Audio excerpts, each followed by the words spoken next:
하나님은 좋으신 아버지입니다. 할렐루야. 절대로 이 믿음을 놓치지 마십시오. 오늘 우리 하나님 아버지의 부르심에 대해서 오늘 말씀을 보고자 합니다. 여러분, 기독교 신앙은 하나님의 부르심에 대한 인간의 반응으로 이루어집니다. 인간이 신을 찾기 위해서 먼저 행동하는 것은 종교라고 그러고, 하나님이 인간을 구원하기 위하여서 먼저 행동하신 것을 복음이라고 합니다. 하나님이 인간을 구원하기 위하여서 육신을 입으시고 이 땅에 오셨습니다. 그날이 성탄절이고 그날이 크리스마스입니다. 여러분, 기독교 신앙은 늘 하나님이 먼저 시작하십니다. 여러분들이 오늘 이곳에 여러분들 의지로 온 것 같지만 절대로 그렇지 않습니다. 하나님이 여러분들을 부르셨습니다. 그 부르심에 여러분들이 순종하여서 이끌림 받아서 이곳에 온 겁니다. 하나님께서 먼저 하신다는 거예요. 아브라함을 부르셔서 믿음의 조상으로 삼으실 때에도 하나님이 아브라함에게 찾아가셔서 아브라함을 부르셔서 조상들이 섬겼던 그 우상 숭배의 땅을 떠나라 라고 말씀하셨습니다.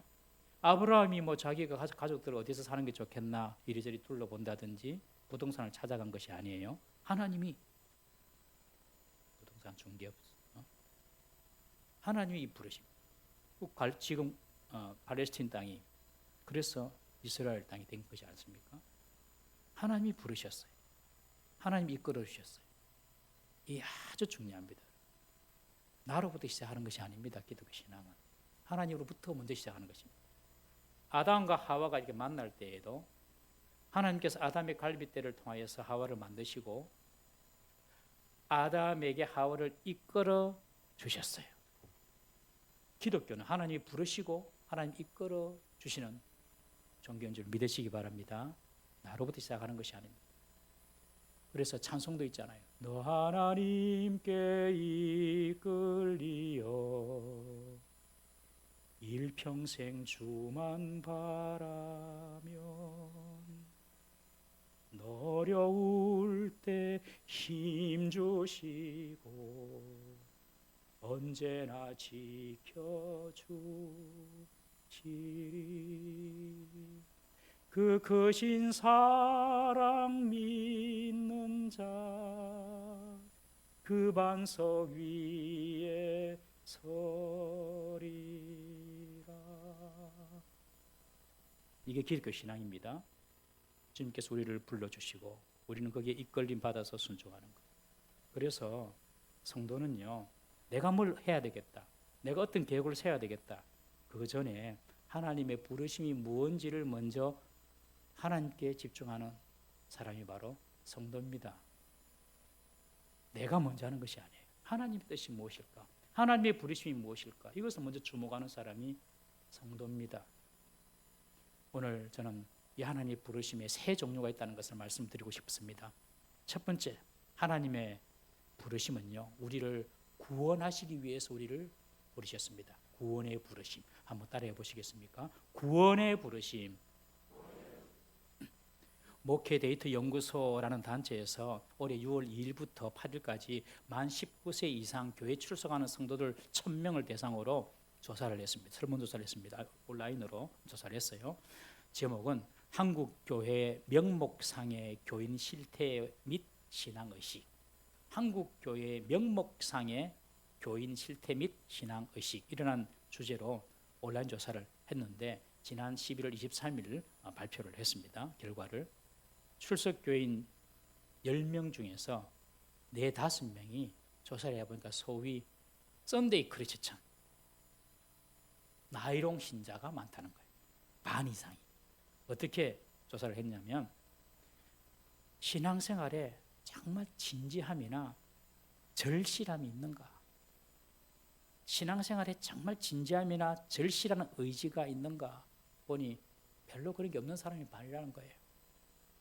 구체적으로 예배에 어떻게 참석하냐 보니 자기는 크리스찬하고 하지만 한 달에 한두 번 정도, 그러니까 한 반은 빠지는 거예요. 무슨 급한 일 있으면 그냥 빠지는 거예요.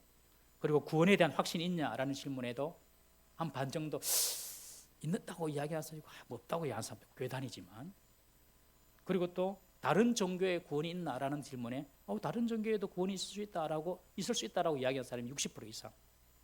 그리고 왜 기독교 신앙을 가졌냐 그렇게 질문하니까 마음의 평안을 얻기 위해서. 그게 50% 이상. 구원을 얻기 위하여, 영생을 얻기 위하여 이런 게 아니라 그냥 마음의 평안을 얻기 위하여서. 여러분들은 기독교 신앙에 정말 진지하십니까? 진지하세요? 우리가 믿는 이 신앙에 진지하세요? 우리의 인생에 하나님이 절실하십니까? 하나님이 정말 절실하십니까? 휴일날 교회 올 때에 모자를 이 모자 쓸까 저 모자 쓸까 이 목걸이랄까 저 목걸이랄까 이런 액세서리 같이 예배를 하나님을 신앙생활을 그렇게 생각하는 것은 아닙니까? 정말 하나님이 절실하십니까? 여러분들은 기독교 외에는 다른 곳에 구원이 없다고 확실히 믿으십니까? 다른 종교에도 구원이 있다라고 믿거나 그저 마음의 평안을 위해서 교회 온다라고 생각하시는 분은 꼭 예수님 믿을 필요가 없습니다. 여러분 다른 종교에도 어느 정도 마음의 평안을 줄 수가 있어요. 그리고 교회처럼 주일 오전, 주일 오후, 금요기도, 수요 기도, 주일 아침, 또 새벽기도, 아침 기도 이런 거 절실하게 다닐 필요가 없어요. 한 달에 한 번씩만 가면 됩니다. 절에는 초파일 때만 가면 됩니다. 절에는 1년에 한 번 얼마나 좋아요. 마음 편하게 얻으려면. 그냥 그저 마음 편하게 신앙생활 하려고 그러고 그다음에 꼭 기독교만 아니라도 구원 그것밖에 없나 다른 또 있다라고 믿는 분들은 교회 올 필요가 없어요. 여러분 우리가 예수를 믿는 이유는요. 구원은 오직 예수님밖에 없기 때문에 그렇습니다. 구원은 오직 십자가밖에 없기 때문에 우리가 교회 와서 예배하고 예수님 믿습니다. 우리가 하나님을 절박하게 찾는 이유는요. 우리의 모든 생사, 화복, 흥망, 성쇠가 하나님의 통치와 하나님의 주권과 하나님의 섭리 속에 딱 있기 때문에 우리는 하나님을 절박하게 찾습니다. 모든 것이 하나님의 통치 가운데 있어요.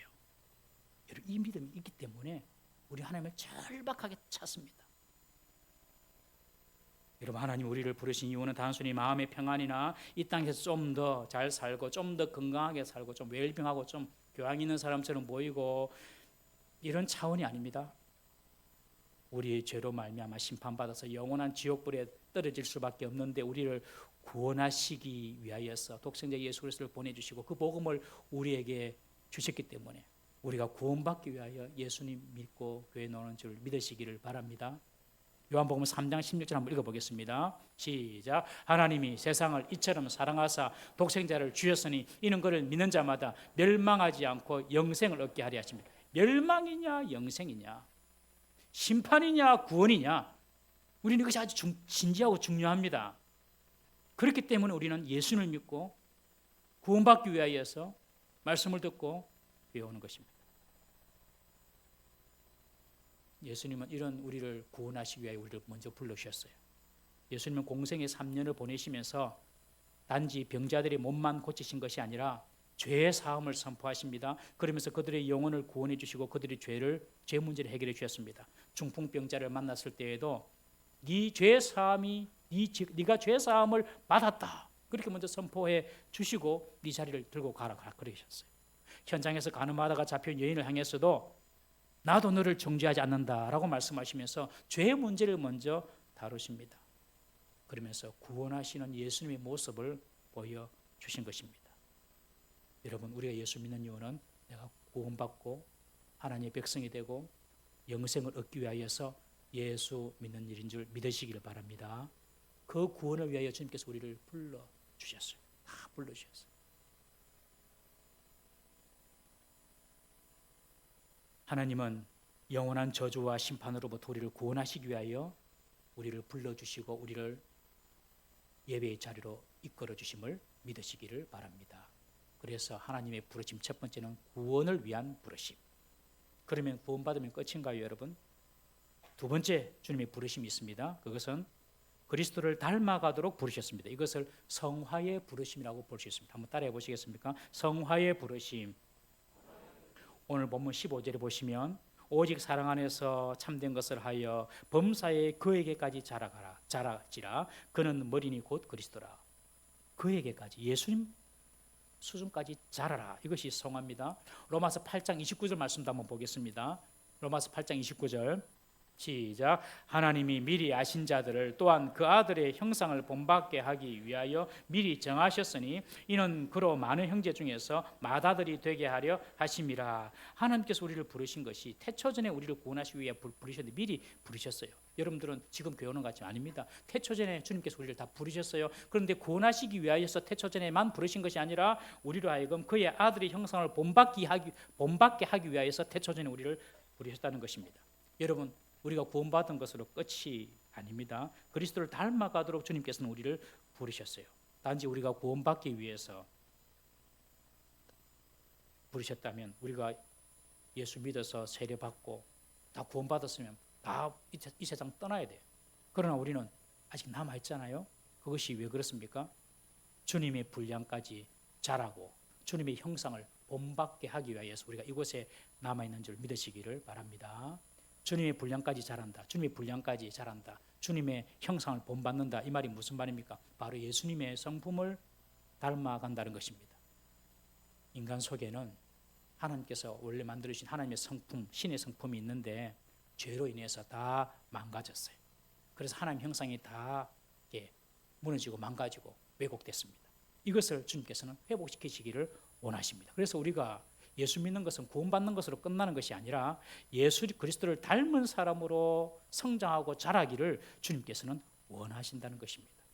하나님은 우리로 하여금 아들 예수 그리스도의 성품으로 우리를 성화시키기를 위해서 우리를 부르셨다는 사실을 꼭 기억하시기를 바랍니다. 예수 믿는 사람한테는 예수님 냄새가 나야 됩니다. 우리가 식당에 가면은 그 식당에서 먹은 음식 냄새가 뭐 옷에 배어가지고 식당 음식 냄새 나고, 커피숍 갔다 오면은 뭐 1시간 앉아 있어도 커피 냄새가 나잖아요. 우리가 교회에 와서 1시간 예배 드리고 집에 돌아가면 무슨 냄새가 나야 할까요? 예수님 냄새가 나야 됩니다. 예수님 냄새. 대표적인 예수님의 성품이 무엇입니까? 우리 마태복음 11장 29절 예수님께 직접 하신 말씀입니다. 한번 읽어보겠습니다. 시작. 나는 마음이 온유하고 겸손하니 나의 멍에를 메고 내게 배우라. 그리하면 너희 마음이 쉼을 얻으리니. 나는 마음이 온유하다. 나는 겸손하다. 여러분, 우리를 볼 때 온유함과 겸손함이 배어 나와야 됩니다. 그것이 예수님의 냄새고 예수님의 향기입니다. 저는 언젠가 집에서 이런 선포를 했습니다. 가족들 다 불러놓고 나는 오늘부터 작은 예수다. 그랬어요. 제가 선포를 했어요. 나는 오늘부터 작은 예수다. 예수님처럼 말하고 예수님처럼 행동할 거다.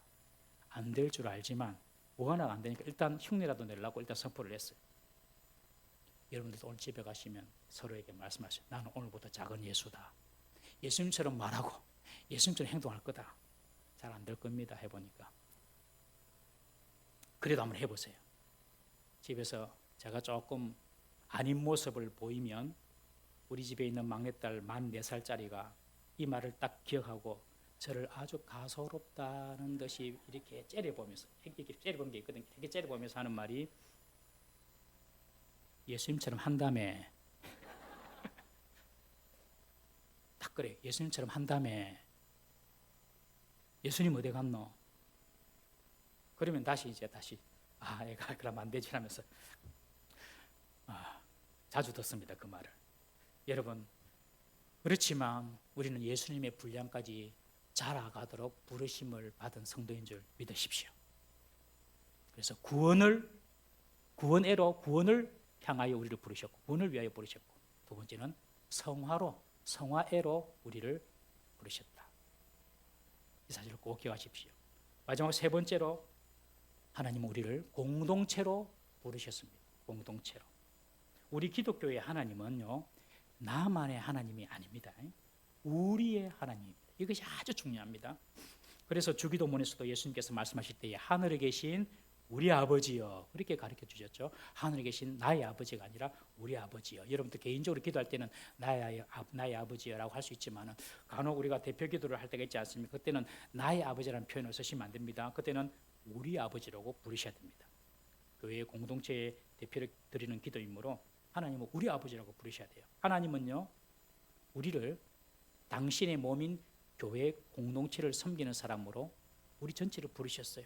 오늘 13절에도 보면 우리가 다 하나님의 아들을 믿는 것과 아는 일이 하나가 돼요. 14절에도 보면 이는 우리가 이제부터 어린아이가 되지 아니하며 다 우리가 하나님은 교회 공동체로 우리를 부르셨다. 여러분 이 사실을 꼭 기억을 해야 됩니다. 이 교회라는 단어는 헬라어로 에클레시아라는 단어인데요. 두 단어가 합쳐졌습니다. 에크라는 전치사가 무엇으로부터라는 그런 의미고요. 또 부르다라는 뜻의 칼레오, 에크와 칼레오가 붙여가지고 에클레시아 이렇게 교회라는 단어가 되었는데 이 말의 뜻은 세상으로부터 하나님께로 부름받은 공동체라는 뜻입니다. 세상으로부터 하나님께로 부름받은 공동체, 이것이 바로 교회라는 것입니다. 여러분 우리는 혼자 구원받고 혼자 성숙하고 혼자 예수님처럼 성화되는 그런 차원에서 머물러서는 안 되고 교회 공동체의 일원으로 교회 공동체를 세워나가도록 하나님께서 우리를 부르셨다. 이 사실을 꼭 기억해야 합니다. 이 교회라는 에클레시아 이 단어는 예수님께서 가장 먼저 사용하셨어요. 나중에 사도행전이나 서신서에 보면 이 단어가 무수히 많이 사용되고 있지만은 베드로나 바울이 먼저 사용한 단어가 아니라 예수님께서 이 단어를 먼저 사용하셨어요. 우리 마태복음 16장 18절 말씀 한번 읽어보겠습니다. 시작. 또 내가 내게 이르노니 너는 베드로라. 내가 이 반석 위에 내 교회를 세우리니 음부의 권세가 이기지 못하리라. 예수님께서 교회라는 단어를 가장 먼저 사용하시면서 하시는 말씀이 교회는 내 교회다. 나의 교회다. 내 교회라고 하면 내 교회. 그리고 내 교회를 내가 세운다. 그렇게 말씀하십니다. 교회는요 목사의 것도 아니고요. 장로님의 것도 아니고요. 여러분의 것도 아닙니다. 교회는 예수님의 것입니다. 교회가 소망이 있는 이유가 바로 이것입니다. 우리가 교회의 주인이 아니라 예수님이 교회의 주인이라는 것이 교회의 소망입니다. 목사가 주인이면 목사가 넘어지면 교회도 넘어집니다. 여러분이 주인이면 여러분이 넘어지면 교회도 무너집니다. 그러나 사단을 이기신 예수님이 주인이시므로 음부의 권세가 교회를 절대로 이길 수가 없습니다. 그래서 예수님께서 우리의 이 교회의 주인이라는 것이 우리의 소망입니다. 여러분 동부삼일교회가 우리 주님께서 주인 되시는 그런 놀라운 일들이 계속해서 일어난다면 우리 교회는 날마다 부흥하고 여러분들의 삶은 축복으로 이어질 줄 믿으시기를 바랍니다. 그렇다면 예수님께서 교회의 주인이고 예수님께서 교회를 세우는데 예수님께서 어떻게 교회를 세워나가시는가? 마치 겨울 왕국의 엘사처럼 요술이나 마법으로 교회를 세워나가십니까? 아닙니다.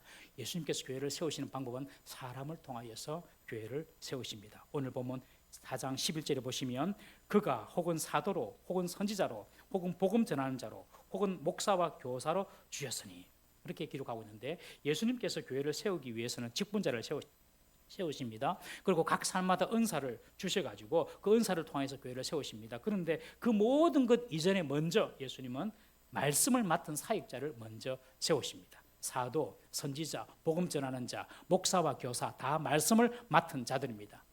말씀 사역자를 왜 주십니까? 12절에 보시면 이는 성도를 온전하게 하며 봉사의 일을 하게 하며 그리스도의 몸을 세우려 하심이라. 말씀 사역자를 먼저 세워주는 것은 그 말씀으로 말미암아 성도를 온전하게 하기 위하여서 말씀 사역자를 먼저 세운다는 것입니다. 여기서 온전하다라는 말은 잘 준비되다, 잘 갖추어지다, 그리고 성숙하다라는 그런 의미입니다. 즉 말씀으로 성도가 온전해지고 성숙하고 자라고 변화된다는 것입니다. 지난주 우리가 임직식 있었지 않습니까? 집사님이 되고 권사님이 되고 그리고 장로님이 되고 아니 목사가 되고 한다고 해서 온전해지거나 성숙해지는 것이 절대로 아닙니다. 여러분. 저는 목사 안수를 받을 때에 이런 기대를 해봤어요. 목사 안수 받고 나면 내가 좀 더 신령하게 좀 변화되겠지. 그 다음날 똑같더라고요. 신앙생활 하면서 끊임없이 말씀을 가지고 씨름하고 말씀 앞에 내가 깨어지고 내가 깎이면서 하면서 조금씩 성장하고 온전해지는 모습을 봅니다. 여러분, 직분이나 믿은 연수가 우리를 온전하게 만들지 않습니다. 말씀이 우리의 인격과 신앙을 온전하게 만들어주는 줄 믿으시기를 바랍니다. 그래서 교회에 오시면 또 말씀을 보시면 그 말씀이 내 귀에 들려야 하고 내 마음속에 들어와야 합니다. 이것이 모든 신앙생활과 내 인격 변화의 출발이고 봉사의 출발이기도 합니다. 여러분 모든 활동이나 섬김이나 봉사는요, 그 말씀으로 온전해진 상태에서 이루어져야 합니다. 말씀이 먼저 들어와야 돼요. 이것이 중요합니다. 엊그제 우리 교회에 새로운 한 청년과 저녁 식사를 했는데 직장 때문에 이제 부모님 집을 본가를 떠나서 자취를 하면서 교회를 찾고 있다가 우리 교회로 오게 되었습니다. 자신의 본 교회에서는 어릴 때부터 모태신앙이 돼가지고 봉사를 많이 했습니다. 뭐 찬양 팀에서 모든 악기를 거의 다 다룰 정도로 아주 재능도 있고 그래서 그냥 뭐 봉사를 많이 했어요. 그런데 이제 직장으로 인해서 교회를 옮기면서 우리 교회 와서 이제 새신자처럼 예배를 드리고 있는데 봉사도 안 하니까요. 그때 이 형제가 그런 고백을 해요. 목사님, 말씀이 내 귀에 들리기 시작했습니다. 그러더라고요. 말씀이 내 귀에 들리기 시작했습니다. 그 기쁨이 얼마나 큰지 모르겠습니다. 정말로 중요한 그 말이에요. 여러분, 하나님 말씀이 들려야지 우리가 온전하게 되는 것입니다. 그래서 하나님은 말씀의 사역자를 먼저 세우셨습니다. 성도들을 온전하게 하기 위해서. 다른 것은 없습니다. 다른 길도 없습니다. 말씀이 들려야 되고 말씀으로 내가 새로워지고 내가 변화된다 사실. 이 사실 꼭 믿으시기를 바랍니다. 기적을 많이 보고 체험을 많이 한다고 아닙니다. 절대로 그거 아닙니다, 여러분. 말씀이 나를 이끌어가야 됩니다. 이렇게 말씀으로 잘 준비되고 온전한 사람이 되는 이유가 무엇입니까? 그 다음 말씀에 봉사의 일을 하기 위함이다 라고 이야기합니다. 이 봉사는 바로 그리스도의 몸인 교회를 세우는 일입니다. 사실 봉사는 아무나 하는 일이 아닙니다. 봉사는 내가 재능이 있다고 내가 실력이 있다고 하는 것이 아니라 말씀으로 온전해진 그런 성숙한 사람이 할 수 있는 것이 봉사입니다. 성숙하지 못한 사람이 어떤 일을 하면요, 항상 소음이나 잡음이 납니다. 항상 시끄럽습니다. 있는 듯 없는 듯 조용히 일이 처리가 되는 것이 세련되고 잘하는 것인데 성숙하지 못하고 온전하지 못하면 항상 소리가 납니다. 우리 지난 10월 달에 열린 음악회를 했잖아요. 우리 교회 장로님 한 분이 우리 열린 음악회 이렇게 동영상을 찍어가지고 친구 장로님한테 이렇게 보내줬어요. 정말 화기애애하고 정말 분위기 좋은 그 동영상을 보내주니까 친구 장로님이 하시는 말씀이 우리 교회는 웃음을 잃은 지 오래다. 그런 말씀을 하셨다는 거예요. 여러분, 교회에서 웃음이 사라지고 싸우는 소리가 들리고 그러면은 교회 안 되거든요. 절대로 안 됩니다. 기도 소리, 찬송 소리, 웃음 소리가 흘러나와야지 그 교회가 잘 되고 그 가정이, 그 인생이 복받을 줄 믿으시길 바랍니다. 다른 잡음이 있으면 안 돼요. 솔로몬에게 하나님께서 솔로몬 성전을 짓도록 허락해 주셨잖아요. 그런데 조건이 있습니다. 예루살렘 안에서 망치 소리, 정 소리, 도끼 소리, 연장 소리 들리지 않게 해라 그랬습니다. 예루살렘 안에서만 만들라 하지 마라. 그래서 예루살렘 밖에서 다 다듬어 가지고 돌을 예루살렘 가져와 가지고 딱딱딱 조립만 한 거예요. 소리가 들리면 안 됩니다. 조용하게 진행되고 일을 하는 것이 그것이 잘하는 거예요. 그러려면 성숙해야 됩니다. 온전해야 됩니다. 그런데 여러분 보십시오. 누가 완전하게 온전한 사람이 어디 있겠습니까? 아무도 없습니다. 그래서 말씀이 들려야 됩니다. 말씀이 들리는 사람은 시간이 지나가면 반드시 온전하게 되고 변화되게 됩니다. 여러분, 예수를 믿었는데 사람이 변화가 안 된다. 미안하지만 그 사람은 병들었든지 예수 믿는 사람이 아닙니다, 여러분. 말씀이 들리면 지금은 불완전해도 괜찮습니다. 지금은 온전하지 않아도 괜찮습니다. 시간이 지나면 반드시 변화되게 되어 있습니다. 그러면 봉사할 수가 있습니다. 말씀에 대한 기대나 말씀으로부터 오는 도전이 없는 사람은 죄송하지만 봉사 안 하셔도 됩니다. 잘 됐다. 이제부터 봉사 안 해야지. 이렇게 생각할 수가 없어요. 왜냐하면 말씀이 들리는 사람은 하나님께서 말씀하시거든요. 성령께서 다 말씀하세요. 그러니 할 수밖에 없는 거죠. 이전 교회에서 주차 관리를 얼마나 열심히 하시는 집사님이 계셨는데, 주차 관리가 역사적인 사명을 알고 태어나신 집사님이 계세요. 이분은 예배 시간에도 안 들어옵니다. 주차 관리한다고. 말씀을 안 들어요. 그냥 주차가 예배 오는데 주차장에서만 열심히 하는 거예요.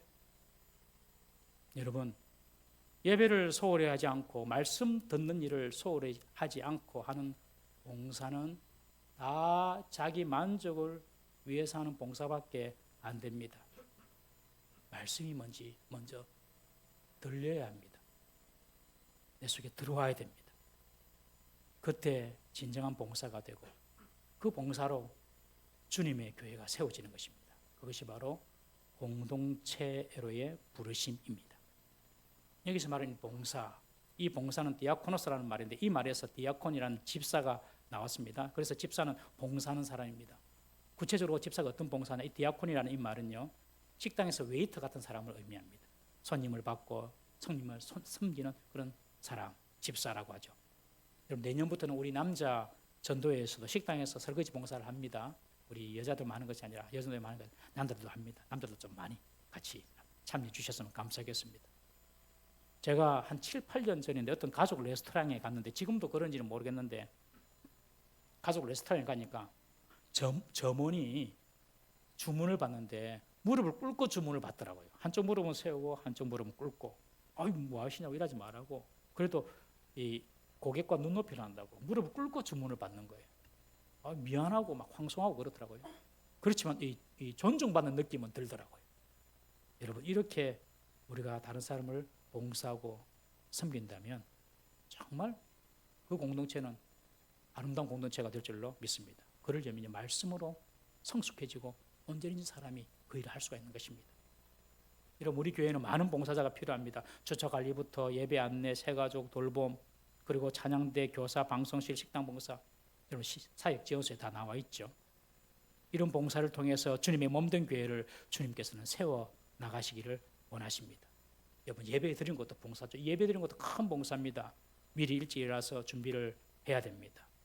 그리고 이 공간 속에 내 몸을 가져와서 하나님께 보여드리고 하나님께 드리는 것 큰 봉사입니다.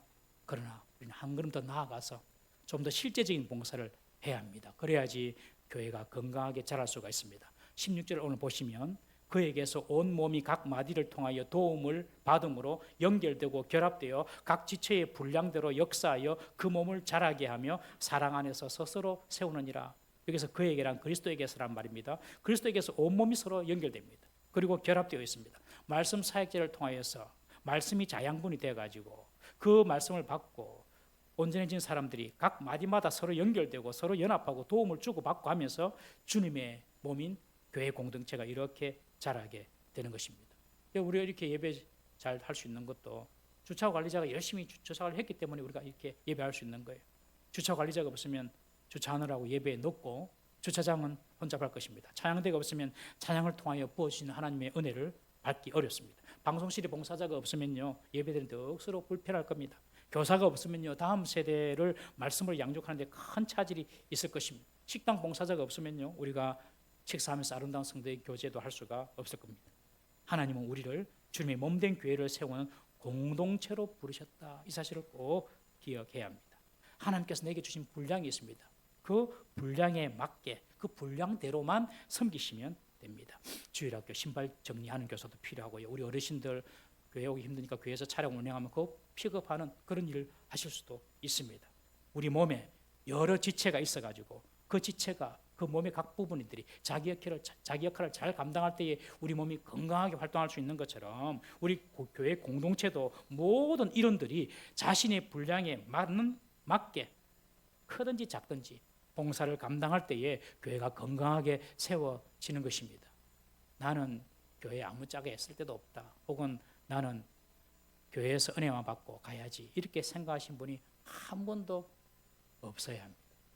여러분, 영적인 소비자만 될 것이 아니라 영적인 생산자가 되어야 합니다. 그것이 공동체로 하나님의 부르심입니다. 성도는 이런 그리스도의 몸을 세워나가기 위한 공동체로 부르심을 받았던 사실을 꼭 기억하십시오. 하나님은 우리를 구원하시기 위해서 우리를 먼저 불러주셨습니다. 우리가 아무것도 한 것이 없는데 그냥 우리를 불러주셨어요. 그래서 구원해 주셨습니다. 그래서 우리가 지금 이곳에서 예배하고 있는 것입니다. 뿐만 아니라 하나님은 우리를 아들의 형상을 담고 그리스도의 분량에 이르도록 우리를 부르고 계십니다. 그러므로 우리는 날마다 그리스도의 모습, 그리스도의 냄새, 그리스도의 형상이 우리를 통하여 나타나야 하는 것입니다. 그럼 여기서 끝나면 안 됩니다. 공동체로의 부르심에 우리는 순종해야 합니다. 하나님은 마지막으로 우리를 주님의 몸인 교회를 세우는데 공동체로 불러주셨습니다. 나 혼자 구원받고 나 혼자 거룩한 신앙이 아니라 주님의 몸된 교회를 섬기는 봉사자로 우리를 부르셨다. 이것을 꼭 기억해야 됩니다. 그러므로 내가 이 교회에서 우리 교회에서 할 수 있는 작은 분량이 무엇인지 곰곰이 생각하고 기도하셔야 됩니다. 연말이 되어서 제가 이런 설교를 드리는데요. 내년부터 어떤 사역을 해야 될지, 내가 하나님께서 내게 주신 달란트 은사가 무엇인가, 작은 것이지만 교회를 위하여 내가 무엇을 봉사할 것인가, 여러분들 그냥 깊이 생각하셔야 됩니다. 저는 봉사는 아무나 하는 것이 아니라 이렇게 뭐 열심히 있는 사람만 절대로 그렇지 않습니다. 여러분, 주님께서 우리를 교회 공동체를 섬기고 주님의 몸된 교회를 세우도록 부르셨다는 사실을 꼭 믿으시기를 바랍니다. 구원의 부르심, 성화애로 부르심, 그리고 주님의 교회를 위해 공동체로 부르신 그 부름에 순종하여서 주님을 위해서 봉사함으로 이 주님의 교회가 더욱더 건강하고 든든하게 세워나가시는 그 일에 일조하는 우리 모든 성도 되시기를 주님의 이름으로 축복합니다. 기도하겠습니다. 우리 다 같이 한번 기도하십시다. 하나님, 나를 동무 삶